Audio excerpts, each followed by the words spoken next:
20 years apart, Disney gave us two completely different tours of the Haunted Mansion. One is a vehicle for an iconic Eddie Murphy performance. The other is a stunning ensemble piece with a surprisingly heartfelt story. So, which one is actually better? Which movie truly captures the spirit of the ride? Well, in this video, I think we put them against each other. The 2003 and the 2023 Haunted Mansion movies. Throw them in the ring, see what they got, and finally declare a winner. Welcome to the very first episode of Remake Rumble. Something interesting that I thought that we would keep doing and have some debates about. Take an OG movie, put it up against its remake, and let's see how they fared. Like I said before, in one hand, we've got the 2003's Haunted Mansion, which leaned hard into its family-friendly comedy with Eddie Murphy, who was really at the center of it all. On the other hand, we got the 2023's Haunted Mansion, an ensemble film that aimed for a tone a bit closer to the ride, with a much bigger focus on horror and heart. Both of these movies open up the gates to Gracie Manor, but tell a completely different story with its 999 unhappy haunts. For 2 decades, man, fans have debated which approach works best. Is it the gothic romance and Murphy's rapid-fire wisecracks, or is it this more modern grief-focused mystery with its team of quirky experts? Today, I think we settle that score. We're gonna break down both of the films across 4 key rounds: the story, the scares and the laughs, the cast, and finally, their faithfulness to the Disney ride. By the end of it, one film will be crowned as the superior spook. So let us begin. Round 1. The story. At the core of any good ghost story is, well, the story. And the narrative architecture of these two mansions couldn't be more different. The 2003 film is a tragic love story that's wrapped in this family comedy. We meet Jim Evers, a workaholic real estate agent played by Eddie Murphy, who drags his family to a secluded mansion promising a huge deal. What he ends up finding is a house that's frozen in time, haunted by Edward Gracie, who is convinced that Jim's wife, Sarah, is the reincarnation of his lost love, Elizabeth. Plot is really driven by this dark romance and central mystery.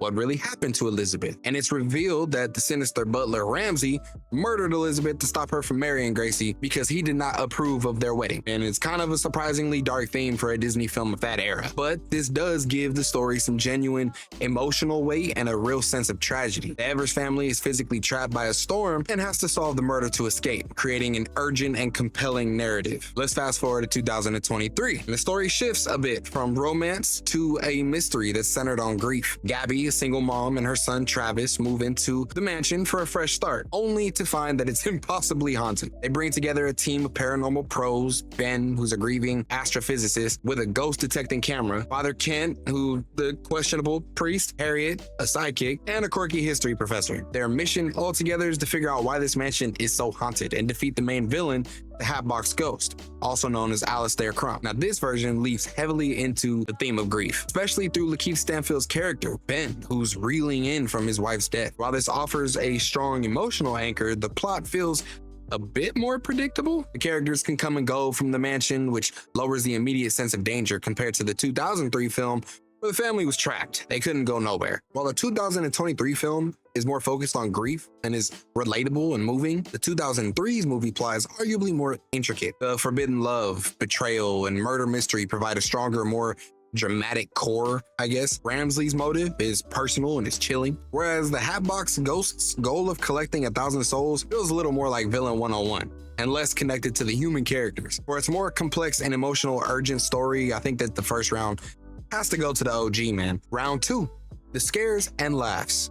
Every Haunted Mansion adaptation has to walk that fine line between grim and grinning. I think this is where the two films really diverge. I mean, let's be real, the 2003 film is pretty much an Eddie Murphy comedy, first and foremost. The humor is front and center, relying almost completely on his charismatic and fast-talking personality. Jim Evers reacts to every supernatural event with a storm of wisecracks and panicked yelling. It might be a little true that some of the jokes haven't aged all that well, and sometimes they do feel a little kiddie, but Murphy's star power carries the whole thing. The problem is this focus on comedy sometimes undercuts the horror. Scares are there. The zombie sequence in the crypt, I think, is pretty effective. Terrence Stamp's performance as Ramsley is a constant chilling presence. but they often take a back seat to the next punchline. You know what I mean? The atmosphere is gothic and spooky, but the film rarely lets you feel the terror before Eddie Murphy breaks the tension. Now, the 2023 remake, on the other hand, it spreads the comedic load across its ensemble cast. Tiffany Haddish, Owen Wilson, Danny DeVito, they all bring their own unique comedic style, leading to a broader variety of humor. And thanks to modern CGI, the horror elements are a lot more pronounced and they're more visually sophisticated than the original. This approach, I think, lets the film spend more time building a sense of dread. The film isn't afraid to be genuinely unsettling. I mean, the Hatbox Ghost's cruelty and the theme of being tempted into the afterlife gives it more of a darker edge. The director, Justin Simien, creates moments that feel like a PG-rated Sam Raimi film, with jump scares and creepy visuals that feel more like a modern horror movie. I think here kind of depends. The winner, it depends on what you're looking for. The 2003 film is definitely funnier if you're a fan of Eddie Murphy's brand of comedy. However, the 2023 film does a better job at balancing its humor with real scares, creating a tone that feels closer to the ride's spooky but fun vibe. It succeeds at being both a comedy and a horror film, not just a comedy with ghosts. And for sticking that tricky landing between laughs and scares, personally for me, round two gotta go to the remake. Before we get started on this third part though, who do you think is winning so far? At least for you. Is it the classic story 2003's version went with, or is it the balanced tone of 2023's remake? Let me know your thoughts in the comments. And if you're enjoying this ghostly showdown, make sure you hit that subscribe button so you don't miss any future content or comparisons. But getting into round three, the cast of characters. Y'all might see where this one might go. The mansion is only as interesting as the people in it, right? And both films took a very different approach to populating their haunted house. 2003's film, it's undeniably the Eddie Murphy show. Every scene is built around his performance as Jim Evers, and while he's a magnetic presence, the rest of the cast feels a bit underdeveloped. I mean, his wife Sarah is mostly a damsel in distress. The kids don't really have that much to do. The real standout, besides Eddie Murphy, is Terrence Stamp as the butler Ramsley. He brings this terrifying seriousness and cold-blooded villainy that elevates every scene, definitely acting as the perfect counterweight to Eddie Murphy's comedy. I think that Nathaniel Parker is also effective as Gracie, but in the end, it's a star vehicle, and your enjoyment of the characters really depends on how much you like Eddie Murphy. Now, the 2023 film goes for a sprawling ensemble cast of familiar faces. Lakeith Stanfield gives a standout performance as Ben, grounding the film with a portrayal that's both funny and deeply moving. He beautifully carries the movie's emotional core, and the supporting cast is a who's who of talent. We got Owen Wilson playing his charming self, Tiffany Haddish delivering rapid-fire jokes, and Danny DeVito stealing scenes as a cranky professor. And while some might say that the cast is bloated, I think that their chemistry is fantastic. It creates this fun, dare I say, Avengers-style team-up. Rosario Dawson is solid as the mom Gabby, even if her character does feel a little bit underwritten, but I do love me some Rosario Dawson, so.